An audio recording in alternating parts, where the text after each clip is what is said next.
Thanks for tuning into Duck Bricks. I'm Chris, and today I am so excited to share an incredible new piece of art that I can't wait to add to my LEGO collection, celebrating 10 years of the LEGO Ninjago theme, or technically 11 or 12 by this point. So Ninjago has been going on for a long time. The TV show has basically reached its final conclusion with Crystallized. There's a new TV show on the horizon this summer, but of course, looking back, this piece of artwork here celebrates the entire history of LEGO Ninjago, featuring pretty much every single canon and even semi-canon character, from Tommy Anderson's stories to all the books, the comics, all of course the TV show. Every single important named character is featured on this poster, and this is just such an incredible piece of artwork to take a look at. Now, this piece of artwork was created by Joshua Deck. If his name sounds familiar, he started off as a fan artist for Ninjago, recreating a lot of the ninja characters in posters in humanoid form. Eventually, his work was actually featured as an Easter egg in the TV show itself in Seabound, and when you purchased a copy of the Ninjago City Garden set in 2021 for the 10-year anniversary of Ninjago in 2021, they actually included a print of one of his custom fan-made posters, essentially inducting his work into partly official LEGO works. And so it is so cool to be able to see that. There's a little poster included in Ninjago City Gardens, but this one is a lot larger. And without further ado, let's take a look. Throughout this video, we will be just going very in-depth into this poster itself, taking a look at every character, some of my favorite parts, all the little details that you can find. And this is a long one because this is 8 feet long. So let's take a look right now. So there you have it. This is definitely even taller than me. If I were to lay down, it's completely straight, feet at the end. This is how big the poster is. I have no idea where I'm going to put this in my LEGO room. I am going to have to find a spot because I think that the ceiling is about 8 feet, just right up here. So I'm going to have to find some sort of place to put this in the LEGO room. But for now, let's just zoom into the details here. You can see that we work our way up from the main villains. So you've got like Garmadon, the Omega Oni, and of course all the different forms of the Overlord. Then you work our way upwards to the main TV show villains. There's a whole spread for the book villains. So these are all from the canon Spinjitzu Brothers books. There's a little section for the online web serials that Tommy is doing. And then you have some of the good guys. So the Elemental Masters, a lot of the side characters. Again, these are characters from the Garmadon comics. And of course, you've got the Oni, Mistake, and all sorts of different characters here. And then as we move even further upwards on the poster, you get to our main characters, Garmadon, Misako, Wu, and of course, the main ninja. And their outfits are actually specifically their 10th anniversary outfits, but colored in their actual ninja suit outfits instead of gold, which is just so cool to see. There are a lot of details here, from Ninjago's map of the islands kind of in the background here, to the first Spinjitzu Master, to the city, to all sorts of little characters. This is such an impressive work of art, and I can't wait to dive deep into every single detail you can see here. And so, without further ado, let's take a look at this incredible LEGO Ninjago artwork created by Joshua Deck. Thank you so much for making this available for purchase, and let's dive right into it. Before we get started, if you do want to purchase a copy of this for yourself, the 8-foot one I paid $190 for, which admittedly is pretty high for a poster, but it's 8 feet tall. I mean, this is a really big poster. I commissioned it directly from Joshua Deck, and I purchased it straight from him, so that was $190 for the 8-foot one. He also sells a 6-foot version for $140 and a 4-foot version for $80. So if you are interested in smaller sizes, definitely go check him out. I basically just messaged him on Discord in order to be able to purchase this, but I'm sure you could also message him on Twitter or any other form of social media. I've linked his social media down in the description below, and without further ado, I think it's time that we take a look at every character featured in this Ninjago mega poster. Okay, so here we have the massive 8-foot tall Ninjago mega poster by Joshua Deck. This is by far the most detailed piece of artwork ever created for LEGO Ninjago. It is so cool how it factors in literally all of the named characters, both in canon, in semi-canon, and in quote-unquote could-be canon, like Tommy Andreasson's short stories that he publishes on Twitter. So for this video, I'm going to do my best to showcase each and every one of the characters, talk very briefly about their lore and role in the story. We'll be starting off with the heroes up top, working our way down till we kind of reach the end of the heroes, like right here. And once we reach the end of the heroes at the halfway point, we'll start from the bottom and go up from the villains, because the villains are kind of in some sort of chronological order, so I think it makes sense to do that. Let's start off, though, with the top, because obviously you have the most important characters here. You have your 6 and I guess 7 main ninja. You have Nia, Jay, Cole, Lloyd, Kai, Pixel, and Zane. So here we've got all of the 7 main ninja team members. One thing I really like about these particular depictions is that they are using the golden legacy suits from the 2021 Ninjago Legacy Anniversary 10-year celebration. However, what has been done is that each of them have been colored in realistic colors that you would expect to see their regular suits in. So instead of using it all gold, they instead have actual colors, which now really makes me wish we got those exact suits, but in regular colors and not gold. Moving on to here, we have an assortment of some of the dragons. You have both dragons from the pilot seasons as well as the first realm, the realm of Onion Dragon. Of course, you have the 4-headed majestic Ultra Dragon there, which was a mainstay of the show. And zooming outwards, you can see the massive mother of all dragons, Firstborn, right here, who was the very first dragon appeared in Season 9 Hunted, being ridden by either the Golden Dragon Armor Wu or the Golden Dragon Armor First Spinjitzu Master, depending on who you want to see that as. Of course, to go alongside Firstborn, we also have another powerful ancient legendary dragon, which is the Golden Dragon right here, ridden by Lloyd in his golden ninja suit. I think it makes total sense to have them be juxtaposed with each other. And coinciding with this final battle-esque imagery, you also have just a little bit tiny picture here of the Temple of Light and the Golden Mech. This is obviously a character-focused poster and not a location-focused one, but I really like how they were able to squeeze that in. Of course, surrounding the center, you can see the first Spinjitzu Master here creating the world of Ninjago. From the 4 elemental weapons, you've also got the actual map of Ninjago itself, like Ninjago Island and the Dark Island being featured on an outline here. And lastly, in a nod to ancient Ninjago history, you have the first elemental master of water, Naiad, there, and she's kind of just off to the side, which makes sense because she is associated with the formation of Ninjago itself. Zooming on backwards here, we can take a look at some of the many side characters being featured in this poster.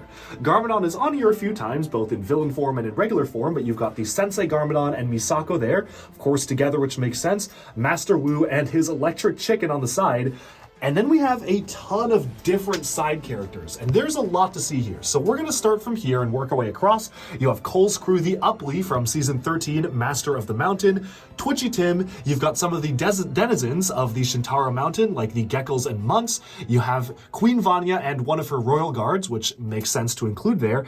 And you also have the former emperor of the Neverrealm, Grimfax, who was previously on the villains faction, but eventually sided up with Lloyd as part of his resistance. Going on over here, you have the Prime Empire cast. So you have Kid version of Unagami, as well as the creator of the Prime Empire game, Milton Dyer. You have Okino, Scott, and Racer 7, all of the cast from Prime Empire. You have some of the characters from the Explorers Guild. You have the comic book store guy. You've got a lot of other stuff. That was Mother Doomsday there, Gail Gossip the reporter, and her rival Fred Finley. Down here we have the Ninjago royal family. So you have the Emperor, Empress, and Hutchins there. You of course have to have the mailman as well. So there he is delivering the mail. Next up, you have Vinny, the camera operator, who was surprisingly relevant in Crystallized. Then you have Jay's biological father, the actor Cliff Gordon, portraying Fritz Donegan, as you can see there. That was kind of their Star Wars parody. And then we get to the ninjas' parents here. Aside from the Elemental Masters, you have Cole's father, Lau, and then you have Ed and Edna, Jay's adoptive parents. Going across here, we have some of the main side characters from some other seasons. So you have Benthamar from the Seabound season, Skylar, the Master of Amber, daughter of Chen, using Garmadon's power there in a nod to Hunted. You have Sally, the singer. And then here we get into the Neverrealm cast. So you have Crag, the Yeti, as well as Sorla, Akita, and her brother Kataru. Moving on downwards here, we have some more characters. That is Mini Pix. You have one of the monks from Cloud Kingdom, the one that actually helped them out. Yes, there is a beaver from Chima because they keep on making cameos in the show. So you managed to factor in one of the beavers from Chima, which I find it really funny how that snuck in, as well as the Robo Usher 3000. So we are getting into some very deep cuts here. On the back here, we have Cryptarium Prison, which is represented by the Ninjago law forces. So you have the mayor, his assistant, and the mayor's cat. And then you have some of the detectives from the Skybound season, which reappeared whenever the police show up, the police commissioner himself, and Hound Dog McBrog. So you have all of the, I guess, governor and law sector of Ninjago there. Then you have Dr. Julian, the inventor of Zane, along with his T-Robot and Echo Zane, plus the sentry that he created to guard his little hideaway in the Birchwood Forest there. You've, of course, got Zane's falcon perched on his shoulder, as well as the inventor Cyrus Borg. Moving over to the other side here, we have an assortment of characters that maybe not a lot of people might know about, because pretty much all of the characters in this particular grouping here are book-only characters, in that they only appeared in either comic books or web serials or specials, kind of one-off books that technically are either canon or semi-canon to the Ninjago storyline, but haven't really appeared in anything else beyond that.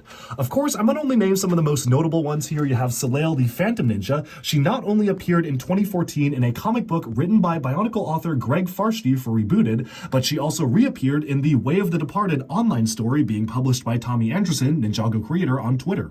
You've also got Claire here, who appeared in the Way of the Departed story, and her family. You have Skills Jr., this one he did appear in the show, of course. That was just kind of an extra nod there.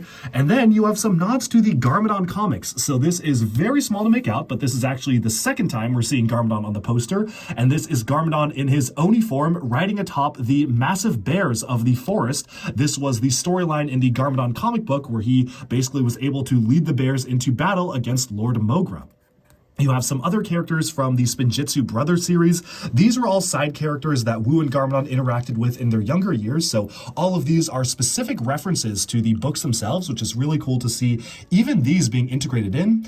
And then, of course, you get to some well-known characters as we move over to this side and the center. So you've got Mistake the Oni. She was one of the 3 Oni warlords who first went to attack Ninjago, but she turned against her fellow Oni and decided to help the first Spinjitzu master, of course, with the bag of Traveler's Tea flowing around there from the season 8 and 9 storyline. And then you have 2 versions of Samurai X. You have the first outfit that Nia wore as Samurai X in 2012 for the Rise of the Snake season and beyond. And then you have the Pixel version of Samurai X, which first appeared in Season 7, Hands of Time, and is basically the outfit that Pixel wore throughout then and now. So it's cool to see Pixel on here multiple times. Of course, you have Faith, the Dragon Hunter as well, or Heavy Metal, as she was called, who was a main ally of the ninja throughout most of Season 9 and Season 10. And as we move on down here, you have some of the most prominent allies of the heroes. They're not elemental masters, but they were pretty prominent allies regardless. Of course, you have Ronin, the bounty hunter, Dareth, everyone loves Dareth, and Clutch Powers as well. So cool to see all of this trio of characters, I think, makes sense to group together. And you have Nelson and Antonia as well from the news delivery people, plus Little Jake, who was a fan of Kai, who appeared in Season 11 and again in Crystallized. Over here, as we go back to the Ninjago Lawmakers faction, we have the group of new ninja, as we saw in Crystallized. We never really got to learn anything about them, but they are featured here as well. And then we can get to the new Elemental Masters. So this is the new lineup of all of the Elemental Masters, and below them you have the old Elemental Masters. First off, you have Belobo, Master of Nature, Camille, Master of Form, Ash, Master of Smoke, Gravis, Master of Gravity, Neuro, Master of Mind, Karloff, Master of Metal, Griffin Turner, Master of Speed, Jacob Hefsner, Master of Sound, Shade, Master of Shadow, Tox, Master of Poison, and Paleman, Master of Light.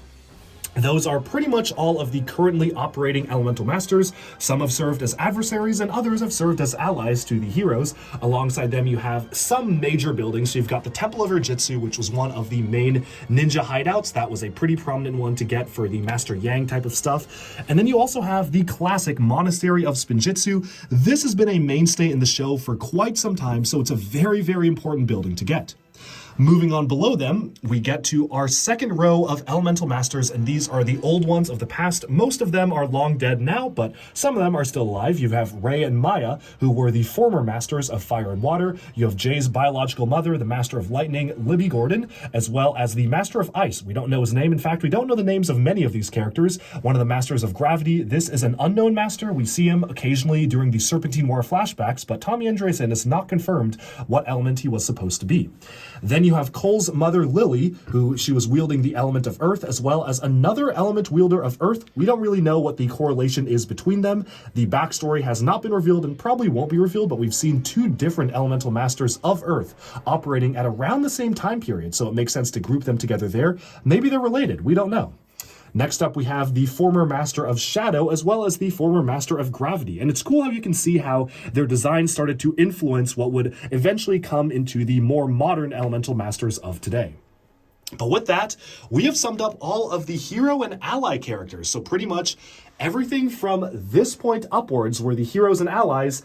And now it's time to take a look at some characters who typically would be considered more villainous. Although there is a bit of a mix. Obviously, some characters are not villainous. Maybe they're fake-out villains, or maybe they eventually sided with the ninja. But then we get down here and we get down to a lot of the main villains of Ninjago. So let's start off right here because we want to start at the bottom to go somewhat in chronological order.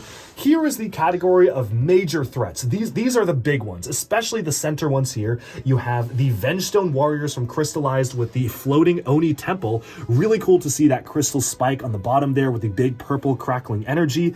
And then you can go over here, you have the Omega Oni and Garmadon in his resurrected form when he was still a full-on villain, making that the third Garmadon appearance on this poster, which I think makes sense because he's had many forms and used many names.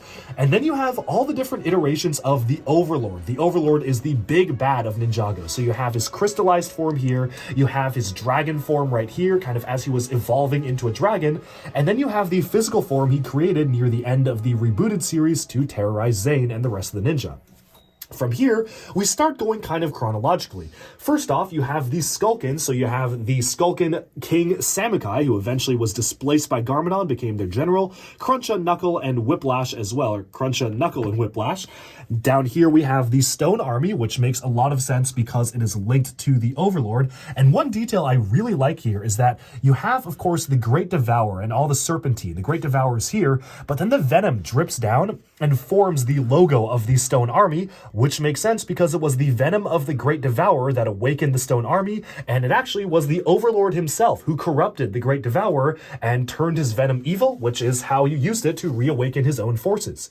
One thing that Tommy Anderson revealed in an interview that isn't particularly canon to the show, but was something he had in mind while writing it, was that the Stone Army was never supposed to be actually something the Overlord made. In fact, the Overlord was just the dark essence of the first Ninjutsu Master. It was kind of his dark Oni side. He split his evil side from himself, so he kind of formed the Overlord. Then he tried to bottle his evil side in clay pots, which eventually became the Stone Warriors. Just a cool little backstory of the first Ninjutsu Master fighting with a dark version of himself, which is who the Overlord is supposed to be, essentially. Not canon, but what Tommy believes is canon in his mind. Moving on to here, we have these Serpentine Generals, of course, Pythor.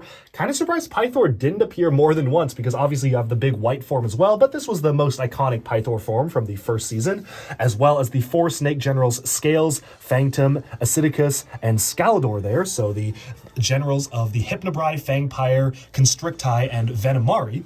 Moving upwards here, we have the other Great Serpent Wojira, so I like how they are forming. These are like the big monsters of Ninjago, so you have the Great Devourer, the Great Serpent Wojira, and then you have the Preeminent itself. So that was the main antagonist of the Ghost season, and I just love the shaping here. You have the two serpents kind of winding with each other, and then you have the Great Eye of the Preeminent forming the kind of barrier right here.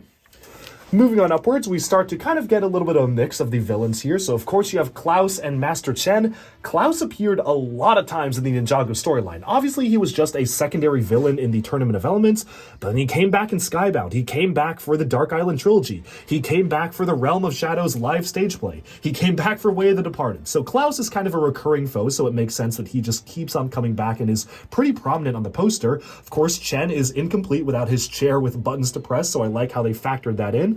And then over here, we have the Elemental Masters of Time, Crux and Acronix, wielding the Time Blades themselves, plus one of the Vermilion, General Machia, which I really like the way the artwork is done here, having it really be made just directly out of snakes. This is obviously an artistic representation of what they actually looked like in the show, but they were made out of a bunch of different snakes, so I think that makes sense to kind of give it a look like this. Of course, right behind them, you have the Iron Doom and the entire Time Vortex blasting down. And I like the framing of this, where it shows each of their different colors of the time powers fueling the time vortex for the Iron Doom. Moving on to this side, you have General Cryptor, who is really our only Ninjoid representation here, which I think makes sense. We didn't really need any more. And then you have the villains from Sons of Garmadon and Hunted, so mainly Harumi, Mr. E, Ultraviolet, Kilo, and even the Stone Oni Titan Colossus in the back there, which was a major part of the storyline. And I really like how their character comes across in the way each one of these characters is depicted. Moving on upwards, you have Morrow and his ghostly legion. So Morrow himself with the Realm Crystal, as well as all the ghost generals. So you have Bansha, you have the Soul Archer, you have the Blade Master Bansha, Soul Archer, who's the Archery Master, as well as all the other ones like Gultar here. Then you have other characters here. So these are from the Secrets of the Forbidden Spinjitzu lineup. You have the Ice Emperor version of Zane here, as well as the evil General Vex, Asphira, as well as Char, who was kind of her right-hand person. Moving on to here, we have Nauticon and his pirate crew. Nauticon the Djinn is wielding his classic Sword of Souls here, as well as his entire crew in the form of Flintlock, Clancy, Doubloon, Dogshank, and Monkey Wrench. And I like how they really are posed in a very dynamic fashion here that, again, gets across the point of their characters. Moving on upwards, we have our next set of characters here. These are the villains from the Season 9 Hunted season for the First Realm. So you have Iron Baron here, as well as just several different helpers. So you have like Jet Jack and the Chew Toy as well. So all the different types of characters here from the Dragon Hunters faction, with the Eclipse-like sun being used there, which is really cool. And then Faith on there for the second time, or Heavy Metal in her disguise here. But of course, she became an ally later on, so I think it makes sense to have her on here twice. Now in the center here is something that is really prominent. I was actually surprised at how prominent his face is. That is the face of Unagami, the face of Prime Empire, and alongside him you have a lot of the different adversaries of Prime Empire, including one of the Red Visors, you have the Sushi Chef, and you have the Rat Pack as well. So all the different types of adversaries you would meet in Prime Empire. Moving over to here, we have the Master of the Mountain antagonist. This is the Skull Sorcerer King Vangelis, and I like how you have him on here twice. You have his King form, so King Vangelis here, and then you have the other alter ego of him, which was the Skull Sorcerer with the massive bat wings there. A really cool design, and you gotta have Griefbringer here as well, because Griefbringer was one of the main antagonists of that season. Moving onwards, we have some representation from the Island and Seabound. The Island, I mean, these are not really villains. They're kind of just antagonists to start, but then they became allies to the ninja. But you've got Chief Mamatus here, as well as the Jungle Dragon. I like how that was factored in as well. And you have them facing off against Prince or King Kalmar, as well as his many helpers like Glutinous. So it's cool to see the way they're done here. I like the glow to King Kalmar's type of like inner blue markings here. That looks really cool to me.